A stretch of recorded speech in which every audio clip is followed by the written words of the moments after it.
নামে একটা ছোট্ট গ্রাম ছিল। আর ওই গ্রামে কোনো কিছুতে কারো কোনো সমস্যা ছিল না। তবে ওই গ্রামের মানুষজন খুব পরিশ্রমী ছিল। আর ওই গ্রামেই থাকতো বাসন্তীর একটা ছোট্ট পরিবার ছিল, যেখানে বাসন্তী তার দুই বৌমা এবং দুই ছেলেকে নিয়ে থাকতো। কিন্তু বাসন্তী ছিল খুবই রাগী।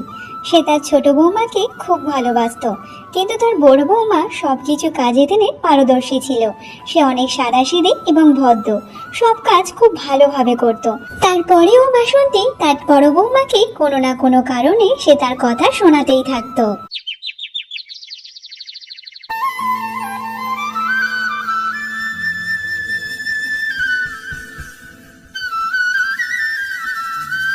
আরে বড় বৌমা, সেই সকাল থেকে দেখে যাচ্ছি শুধু ঝাড় দিয়েই যাচ্ছ। তা সংসারের কি আর কোনো কাজকর্ম নেই নাকি? সকাল থেকে এখনো পর্যন্ত আমার চাটা পর্যন্ত দাওনি। তা কখন দেবে শুনি বলো তো? মা, ঝাড় দেওয়া হয়ে গেছে, আর কোনো তেমন একটা কাজ নেই। এবার শুধু থালা বাসনগুলো মাজে আমি তোমার চাটা এক্ষুনি দিয়ে দেব। সংসারে এত কাজ পড়ে আছে, এখনো তেমন ভালোভাবে কোনো কাজ করে উঠতে পারোনি। এখনো পর্যন্ত তো আমার চাটা দাওনি। তা বলো দেখি, কখন রান্না বান্না করবে আর কখন খেতে দেবে? তা কখন খাবো বলো তো দেখি? এমন ভাবে যদি কাজ করতে থাকো তাহলে কি হবে? কারো তো কোনো খাওয়া দাওয়া কপালে জুটবে না। মা, আপনি একদম চিন্তা করবেন না। আমি এক্ষুনি তাড়াতাড়ি সব কাজগুলো এক এক করে সেরে ফেলছি। একা হাতে এত বড় সংসারের সব কাজগুলো করছি, তাই একটু সময় লাগছে মা। আপনি একদম চিন্তা করবেন না। এখন যদি আমি তোমাকে কোনো কথা বলি তাহলে তুমি বলবে যে আমি তোমাকে কথা শোনাচ্ছি। আর এমনিতে আমি কোনো কিছু বেশি কথা বলি না। এত সময় কেটে যাওয়ার পর তুমি এতগুলো কাজ করবে, তারপর বলছো যে আমাকে চা বানিয়ে দেবে। তুমি জানো কি এখন কতটা সময় হয়ে গেছে? সে খেয়াল কি আছে যে কতটা দেরি হয়েছে? তারপর সেখানে বাসন্তীর ছোট বৌমা চলে আসে। আরে মা, আমি থাকতে তুমি এত কেন চিন্তা করো বলো তো? তোমার যেটা দরকার তুমি সেটা তো আমাকে বলতে পারো, আমি তোমার জন্য করে দেব। তাহলে তুমি এত কেন চিন্তা করছো বলো তো মা? আরে ছোট বৌমা, এই বাড়িতে একমাত্র তুমিই আছো যে আমার খেয়াল রাখে, এত যত্ন নেয়। আর এইদিকে দেখো বড় বৌমাকে, সে তো আমার একটু খেয়াল রাখেনি। তুমি যদি না থাকতে আমার কাছে, তাহলে জানি না কতদিন আগে আমি ভগবানের কাছে চলে যেতাম। কি বলবো বলো তো তোমাকে? এই বড় বৌমার দিয়ে কোনো কাজকর্ম হয় না। জানি না এই সব কাজকর্ম ও যে কবে শিখবে তা কে জানে। আরে বাহ ছোট বৌমা, তোমাকে তো আজকে খুব সুন্দর লাগছে। আরে মা, সুন্দর কেন লাগবে না বলো তো? আমি তো তোমার পছন্দের বৌমা, তাই জন্য একটু বেশি সুন্দর। আর সকালে উঠেছি, তাড়াতাড়ি স্নান করে নিয়েছি, তারপর তো এটা সেটা একটু মুখে মেখেছি। আর দেখো আমার চোখটা কত সুন্দর লাগছে। আমি চোখটাতে একটু কাজল দিয়ে টানা টানা করে দিয়েছি, তাই জন্য তো আমার চোখটা এত সুন্দর লাগছে। আর আমাকে দেখো কত সুন্দর দেখাচ্ছে। এরা তো এইসব করতে ব্যস্ত আছে। যদি আমার হাতে হাতে একটু কাজ করে দিত, তারপর নয় আমি তাড়াতাড়ি সংসারের সব কাজ করে নিতাম। আমাকে সবকিছু একাই করতে হয়, তারপরেও দুজন মিলে আমাকে কথা শোনাতে থাকে। আরে ও বড় বৌমা, আমাদের দিকে তাকিয়ে থাকে এত কি ভাবছো বলো তো? না না মা, আমি কিছুই ভাবছি না। আমি এক্ষুনি গিয়ে রান্না বান্না সবকিছু বসিয়ে দিচ্ছি, আপনারা একদম চিন্তা করবেন না। আরে দিদি, এই বাড়িতে তুমি একটা হচ্ছে চাকরানি হয়ে থাকবে, বিনা পয়সার চাকরানি। আর তোমাকে দিয়ে আমরা সব সময় সব কাজ করিয়ে নেব। বাসন্তী ছোট বৌমা মধুমিতা সে খুব হিংসুটে ছিল। সে কবিতাকে খুব হিংসা করত।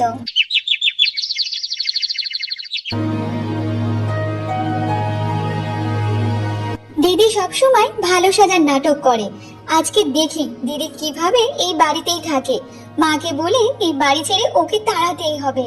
তারপর মধুমিতা সে কিছুক্ষণ ভাবতে থাকে। সে ভাবতে ভাবতে তার মাথায় একটা কবর দিয়ে আসে। একটা কাজ করি, এই রান্নাঘর থেকে এই সবজির গামলাটা উধাও করে দিই। আর যদি সবজি না থাকে তাহলে দিদি কিভাবে রান্না করবে? আর যদি রান্না না করে তাহলে মা তো দিদিকে এই বাড়ি ছেড়ে তাড়িয়ে দেবে। একটা কাজ করি, তাহলে সবজির গামলাটা এখান থেকে আমি উধাও করে দিই। দেখি দিদি আজ তুমি কিভাবে রান্না করো। আর আজকে মায়ের কাছে তুমি কেমন ভাবে বকুনি খাবে। আর আজকের হবে এই বাড়িতে তোমার শেষ দিন। বাহ বাবা। এরপর মধুমিতা সেই সবজির গামলা নিয়ে সে অন্য জায়গায় লুকিয়ে রাখে। নাও, এবার যে কাজটা বাকি ছিল সেই কাজটা আমি করে দিয়েছি। এইবার শুধু মজাই মজা হবে। এবার শুধু আমি বসে বসে মজাটা দেখবো যে কি হয় আর না হয়। আহা।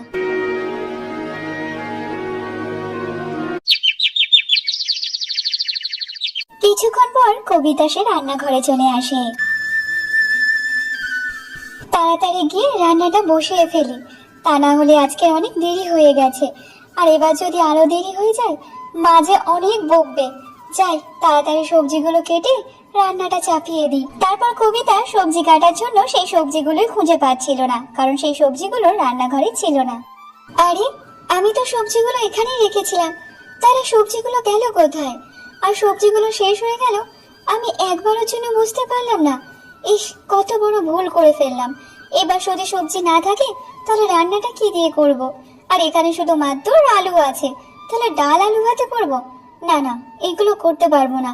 তার চেয়ে একটা কাজ করি, একটু এই আলু আর ডাল দিয়ে খিচুড়ি বানিয়ে ফেলি, তাহলে খিচুড়ি সবারই পছন্দ হবে। তারপর কবিতা সে খিচুড়ি বানানোর জন্য বসে পড়ে যায়। যাক বাবা, ভালোই ভালোই রান্নাটা শেষ হয়ে গেছে। এবার আমি সবাইকে সময় সময় খেতে দিতে পারবো। তার আগে আমি বুড়িমাকে গিয়ে খেতে দিয়ে আসি। নিশ্চয়ই বুড়িমার খুব জোরে খিদে পেয়েছে। তারপর নয় বাড়িতে এসে সবাইকে খেতে দেব। কবিতা যখনই রান্না করতো সেই খাবার নিয়ে সেই ভিখারি বুড়িমাকে দিতে যেত। সেই ভিখারি বুড়িমা গ্রামের একটা গাছের নিচে বসে থাকতো।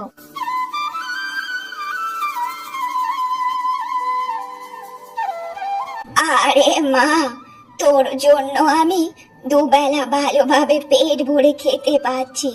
তুই ছাড়া যে এই গ্রামে আমাকে আর কেউ খেতে দেয় না রে মা, কেউ খেতে দেয় না। ভগবান তোকে যেন সারা জীবন সুখ সমৃদ্ধি সবকিছু দেয় রে মা, তোকে খুব যেন ভালো রাখে রে মা, ভালো রাখে। আচ্ছা বুড়িমা, এবার তাড়াতাড়ি খেয়ে নাও তো দেখি। নিশ্চয়ই তোমার অনেক জোরে খিদে পেয়েছিল। নাও নাও, তাড়াতাড়ি খেয়ে নাও, আর এত বেশি কথা বলতে হবে না। তারপর কবিতা সে বাড়িতে চলে আসে।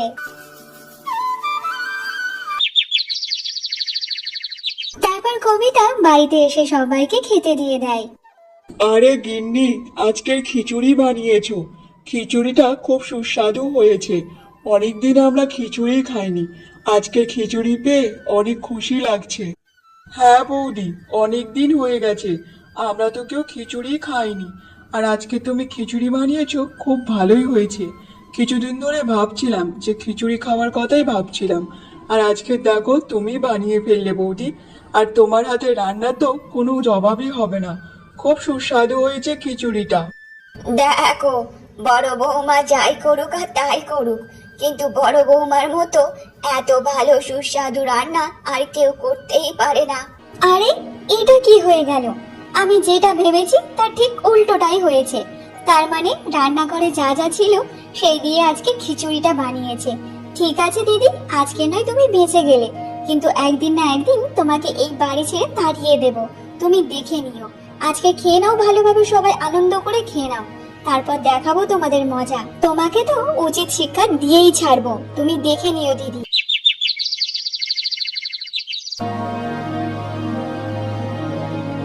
আজকে কম তেল মশলাতে রান্না বান্না করতে হবে। যদি বেশি তেল মশলা দিয়ে রান্না করি তাহলে সবার যে শরীর খারাপ হয়ে যাবে। আর মায়ের তো বয়স হয়েছে, মায়েরও শরীর খারাপ হয়ে যাবে।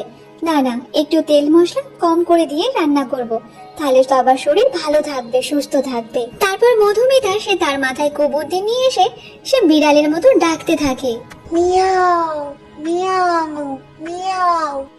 আরে, এটা তো বিড়ালের গলার আওয়াজ। তাহলে মনে হচ্ছে আশেপাশে বিড়ালটা এসেছে। যাই, আমি গিয়ে দেখে আসি, ততক্ষণ রান্নাটা হয়েই যাবে। তারপর কবিতা ওখান থেকে বাইরে বেরিয়ে যায়, আর সেই সুযোগে মধুমিতা রান্নাঘরে চলে আসে। রান্নাঘরে এসে অনেক তেল সেই তরকারিতে ঢেলে দেয়।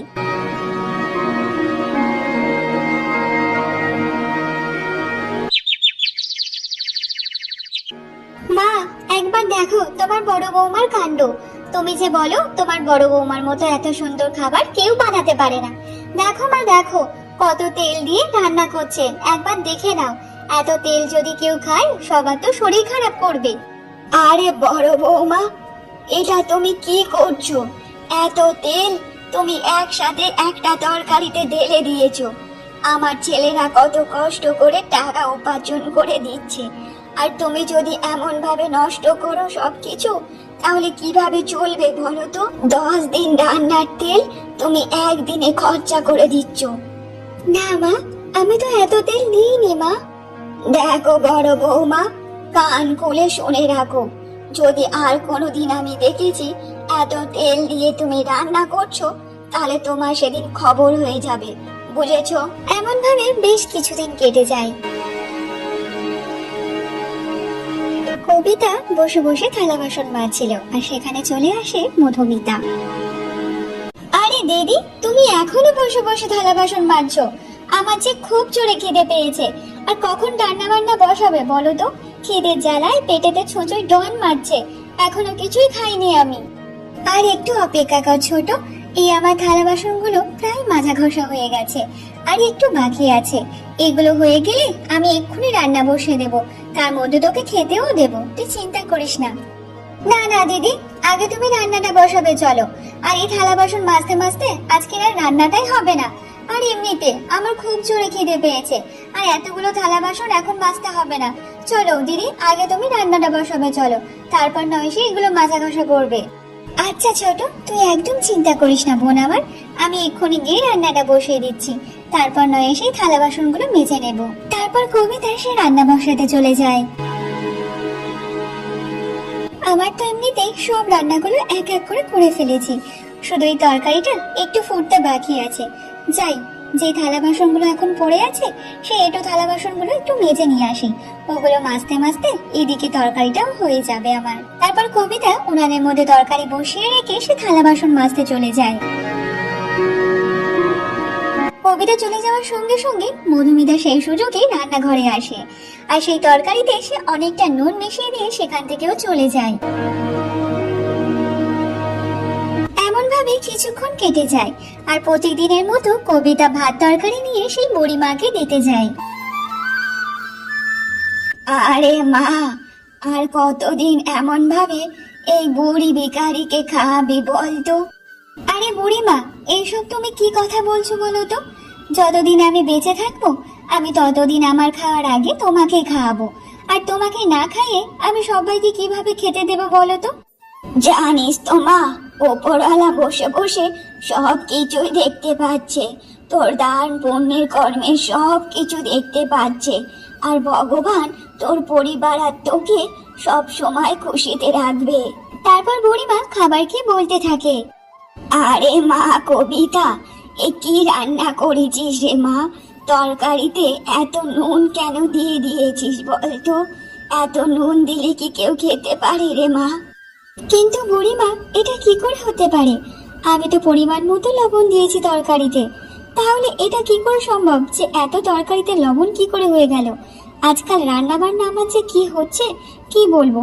কালকে তরকারিতে বেশি করে তেল দিয়ে দিয়েছি, আর আজকে লবণ দিয়ে দিয়েছি, বুঝতে পারছি না আমার সাথে কি কি ঘটছে। ভিখারি বুড়িমা কোনো সাধারণ ভিখারি ছিল না, সে অনেক জ্ঞানী ছিল, তাই তার দিব্য দৃষ্টি দিয়ে সবকিছু দেখে নেয়।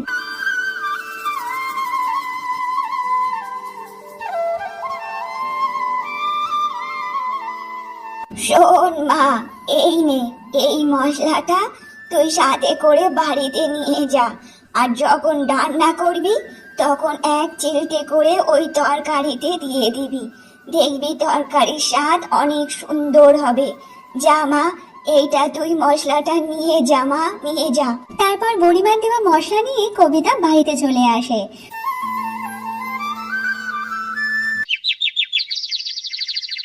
কবিতা বাড়িতে আসার পর তারপর সকলের জন্য আবার নতুন করে রান্না করে, আর রান্না করার সময় তরকারিতে ওই মশলাটা একটু দিয়ে দেয়। আরে বৌদি, আজকেকার রান্নাটা তো খুব সুস্বাদু হয়েছে। এত সুন্দর রান্না, কি বলবো, মুখে তো লেগেই আছে। আর আজকে যেন পেট ভরে গেল, কিন্তু মন ভরলো না। আরে, আমি তো তরকারিতে অনেকটা লবণ দিয়ে দিয়েছি, তাহলে এত লবণ দেওয়ার পর এরা কি করে খাচ্ছে? এমন যেন মনে হচ্ছে যে তরকারিতে কোনো লবণই হয়নি, খুব সুস্বাদু হয়েছে। আচ্ছা ঠিক আছে, কোনো ব্যাপার না, কালকে রান্নার 12টা আরো ভালোভাবে বাঁচিয়ে দেব। দেখবো দিদি তুমি কিভাবে রান্না করো।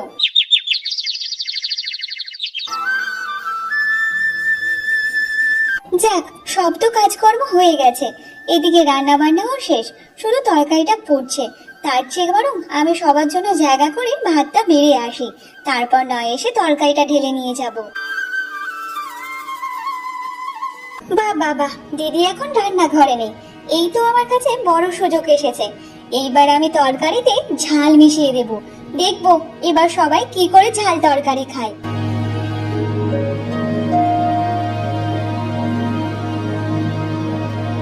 এত ঝাল তরকারি খেয়ে মায়ের তো চোখ কপালে উঠে যাবে, আর তারপর দিদির অবস্থা খারাপ করে দেবে। দেখবো দিদি এবার তোমার কি অবস্থা হয়, এবার তো তোমাকে বাড়ি থেকে তাড়িয়েই ছাড়বো। আমার যা মজা হচ্ছে।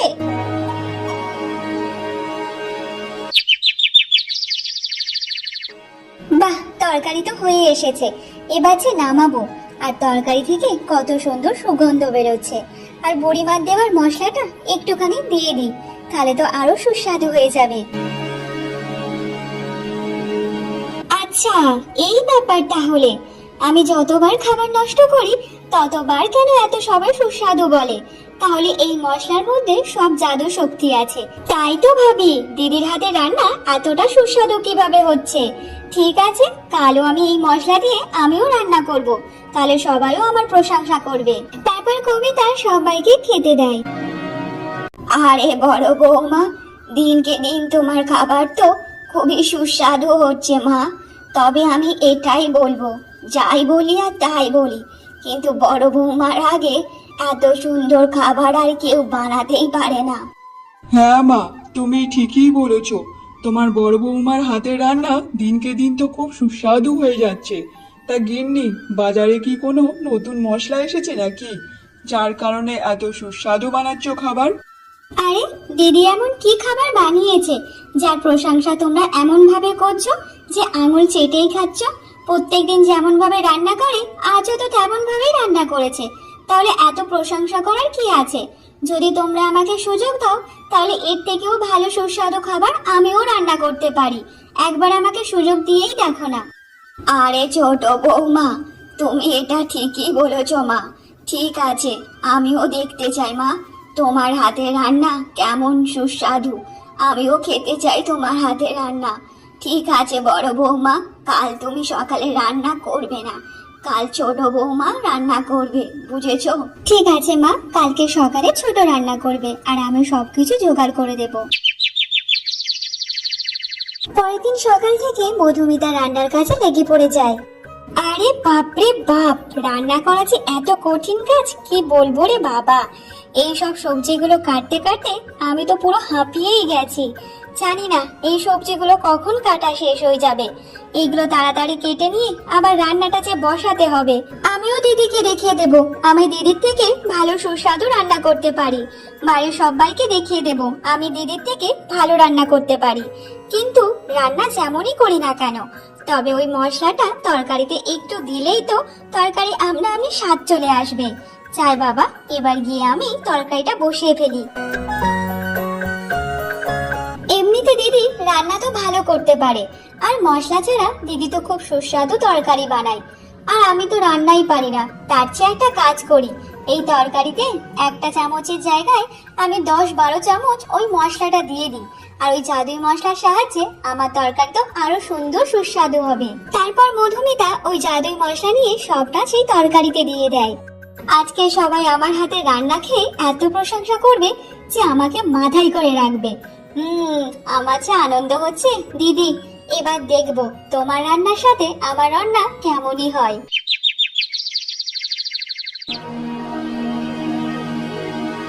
অনেকদিন পর এই প্রথমবার ছোট আজকে রান্না করলো।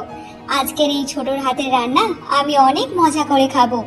হ্যাঁ বড় বৌমা, তোমার তো কোনো কাজকর্ম তো থাকে না, এক ছোট বৌমাই আছে যে এই বাড়ির সব কিছুই সামলে রেখেছে। ও ছাড়া তো তোমার তো দিনইতে চলে না। তুমি বা বাড়ির কটা কাজ করো, সব তো ছোট বৌমাই করে।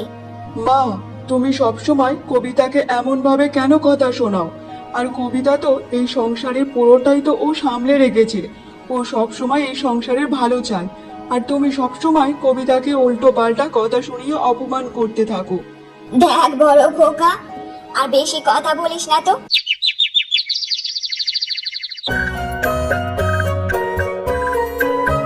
মা, আজ সবার প্রথমে আমার হাতে রান্না তোমাকে দিয়েই খাওয়াবো, আর তুমি বলবে মা যে আমার হাতে রান্না কেমন।